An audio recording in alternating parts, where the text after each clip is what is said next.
Welcome back to the Emperor's Casino, where the Emperor is waiting patiently as the contestants arrive.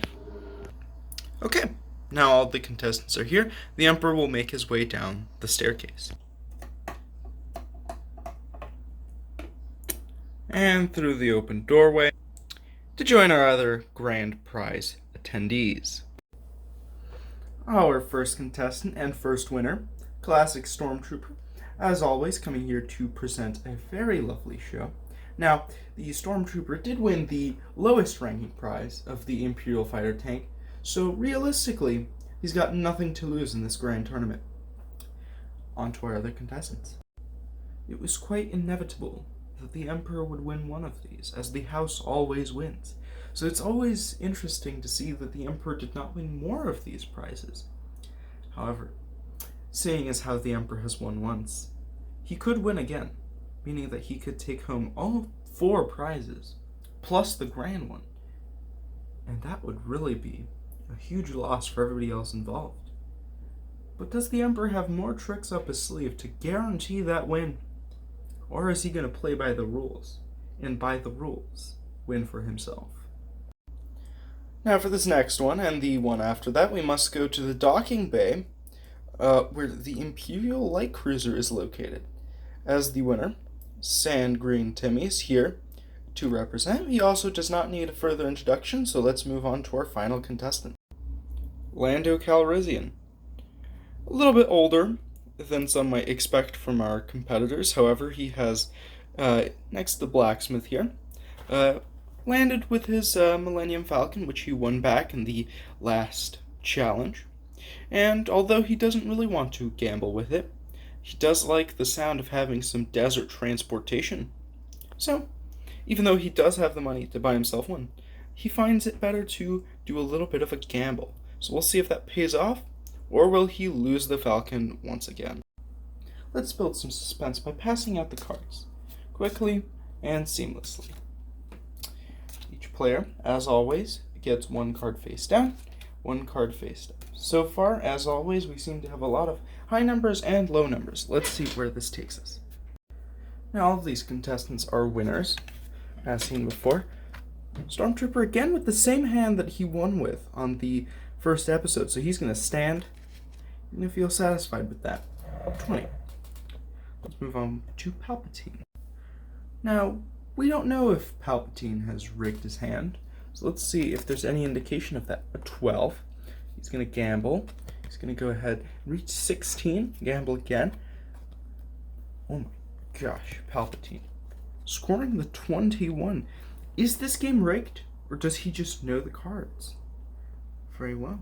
Let's see how other contestants can stack up against that.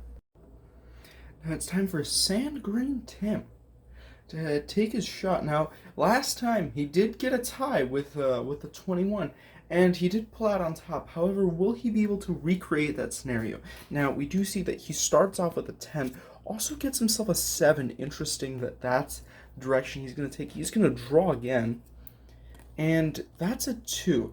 Now, at this point, he does have a 19, and realistically, he has to gamble this. So he draws in. Unfortunately, that's an 8. That's going to push him way over to 27. Unfortunate for Sand Green Tim here. Unable to really pull through. Let's see if Lando Calrissian can kind of match the Emperor here.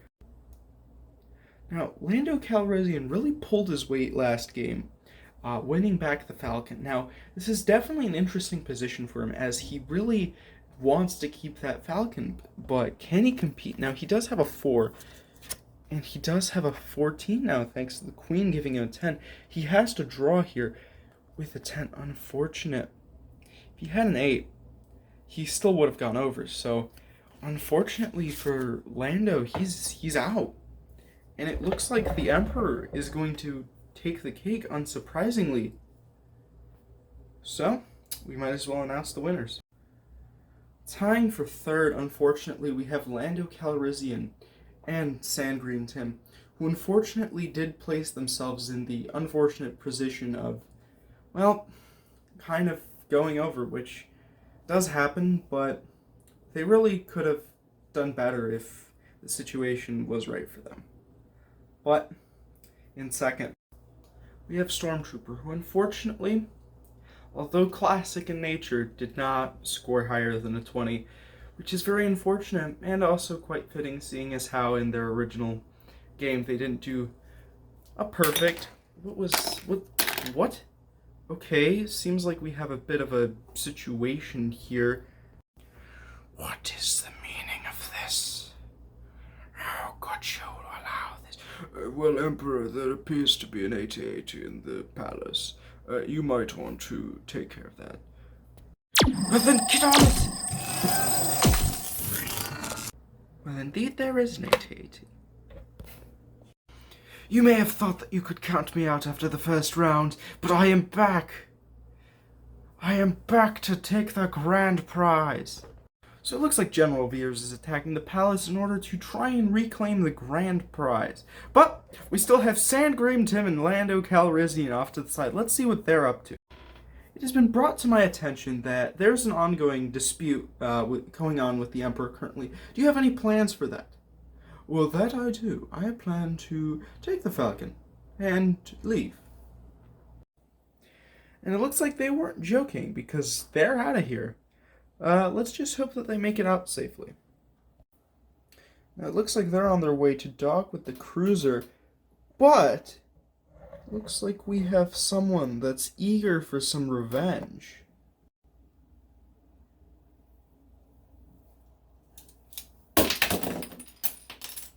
And looks like he's done it. That takes care of 2 of the contestants. Now, Stormtrooper's really trying to make an escape here, maybe trying to meet up with General Veers to maybe get an edge up on the competition, maybe gain some of Emperor's favor, but really, it's anyone's game at this point. Looks like Darth Vader's going for a bold move, climbing up onto the rafters, going for a large leap, spin attacking through the leg of the AT-AT. General Veers has already fallen to his doom, but Stormtrooper is just barely hanging on to a loose thread that's coming off of the AT-AT. The Emperor's staring at it menacingly, so realistically, we all know what direction this is going to head. And, of course, the Emperor cuts it, putting an end to the 3rd contestant, leaving the Emperor standing with a broken AT-AT, a little bit of his palace in shambles, and Darth Vader somewhere around here, and some dead guards, of course. Okay, now this just feels like a cameo highlight reel, because we've already seen some of the carnage unfold, but did we really need the Knights of Ren here at this exact moment in time? Because it seems like they probably didn't even know about the casino's existence, but whatever, we'll give them a shot at the grand prize, why not?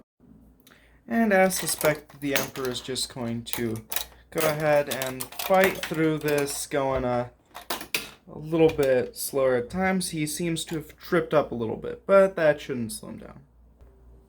Because Darth Vader is here to clean up at least some of the remaining mess, because Palpatine can kind of just take care of the rest of it. So, looks like everybody's fallen down the pit, leaving just the Emperor for the 15th time now in today. So, realistically, I think we can bring out the grand prize.